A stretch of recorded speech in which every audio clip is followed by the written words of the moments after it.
ఎందుకంటే పాలిటిక్స్‌లో మనం చూస్తాము. గత చంద్రబాబు నాయుడు దగ్గర 10 ఏళ్ళు నేను వర్క్ చేసినప్పుడు కనీసం నన్ను ఎమ్మెల్యే గూడా కానీయకుండా ఏ విధంగా తొక్కేశారో.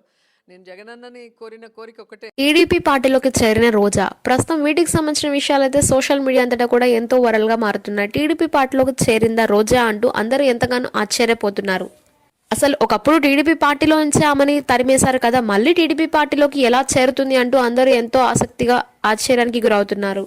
ఇక వైఎస్ఆర్ పార్టీలో చేరినాక రోజా టీడీపీ పార్టీ కార్యకర్తలను అలాగే నందమూరి నారా కుటుంబంని ఎన్ని రకాలుగా ఇబ్బందులు గురి చేసిన విషయం మనందరికీ తెలిసిందే. అలాంటిది ఆమె ఇప్పుడు టీడీపీ పార్టీలోకి చేరుతుంది అంటే రాజకీయ నాయకులకి ఏవీ ఉండవు అంటే ఇది నిజమేనా అంటూ అంటున్నారు అందరూ. ఇక మొత్తానికి రోజా టీడీపీ పార్టీలోకి చేరబోతుంది అంటూ స్వయంగా ఆమెకి ఆహ్వానాన్ని పంపించారట చంద్రబాబు నాయుడు అంటూ అయితే ప్రస్తుతం వీటికి సంబంధించిన విషయాలు అయితే సోషల్ మీడియా అంతటా కూడా ఎంతో సంచలనంగా మారుతున్నాయి. ఇక ఈ విషయం తెలుసుకున్న అభిమానులు ఆనందించాలా లేక బాధపడాలా అన్న దాంట్లోనే ఉన్నారు. ఇక ప్రస్తుతం వీటికి సంబంధించిన విషయాలైతే సోషల్ మీడియా అంతటా కూడా ఎంతో వైరల్ అవుతున్నాయి. అలాగే అభిమానులు సైతం ఈ విషయం పైన స్పందిస్తూ రోజా తెలుగుదేశం పార్టీలోకి చచ్చినా రాదు, కాకపోతే వైఎస్ఆర్ పార్టీ గెంటేస్తే తప్ప ఆమెకి తెలుగుదేశం పార్టీ తప్ప మరింకే దిక్కు లేదు అంటూ అయితే చెప్తున్నారు. ఇక టీడీపీ పార్టీలోకి రోజా అయితే రాదు, కానీ వైఎస్ఆర్ పార్టీ కార్యకర్తలు అలాగే సీఎం జగన్మోహన్ రెడ్డి ఆమెని పంపించేయాలని చూస్తున్నారని తెలుస్తుంది.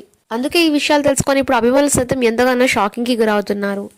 ఒకవేళ టీడీపీ పార్టీలోకి రోజా వస్తా అన్నా కూడా రానిచ్చే వాళ్ళు ఎవరూ లేరు అక్కడ. అనవసరంగా ఇవన్నీ కావాలనే చేస్తున్నారని, అసలు తెలుగుదేశం పార్టీలోకి నేనెందుకు వెళ్తాను, నాకేం అవసరం అంటూ అయితే చెప్తున్నారు రోజా. ప్రస్తుతం వీటికి సంబంధించిన విషయాలైతే సోషల్ మీడియా అంతటా కూడా ఎంతో సంచలనంగా మారుతున్నాయి.